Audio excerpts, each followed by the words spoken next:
I'm Sanjay Gubbi. I work as a scientist for the Nature Conservation Foundation in southern India. I didn't start my career as a wildlife biologist. I started my career as a person who was interested in nature and as a naturalist. One of my long-term dreams is to have a network of protected areas which are linked to each other so that large mammals, especially animals like tigers and elephants, have wide spaces so that they can move in between these natural habitats without coming in conflict with people. That's something which I really dream of, to ensure that we give a positive legacy to future generations.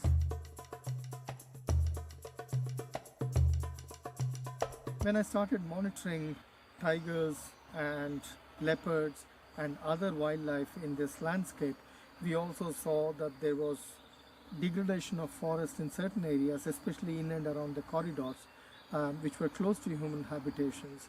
And we looked at satellite imageries, and it turned out to be that there was a downward trend in the green cover and the NDVI values of the forest in that area. So we went and surveyed the people who were collecting fuel from the forest, and we saw that there was a substantial number of people who were dependent on the forest for cooking back in their houses, using firewood as a source of energy.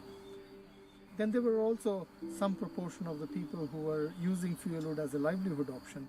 So we had to come out with solutions, and one of the responses they were giving was if we could provide them with alternate energy.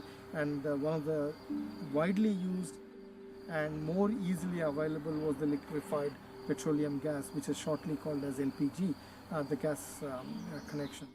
That's where we came up with this project under the Integrated Tiger Habitat Conservation Project, where we put this component of provisioning alternate energy sources. High proportion of our beneficiaries were women, and they gave a completely new perspective to our work.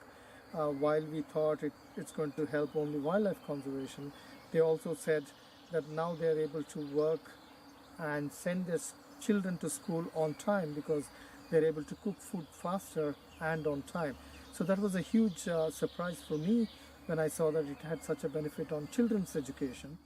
In addition, we saw in the field that women cook in very restricted kitchens with a lot of smoke, which has a direct impact on them, especially on their lungs, which can lead to a lot of complicated diseases. If we have to provide solutions, we have to think from the other perspective as well.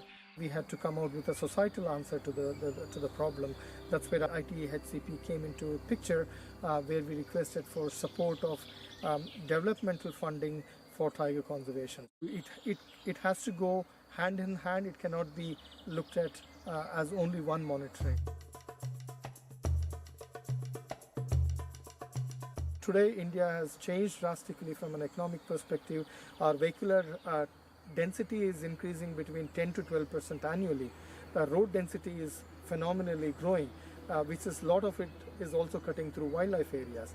So then I started to think, how do we handle these issues? There are traffic at night time now, and some parts of the roads have been decommissioned inside the protected areas, and new roads have been built outside the tiger reserve. The important case studies in the country, because taking the example from Karnataka, other state governments have also done similar solutions for wildlife conservation in their areas.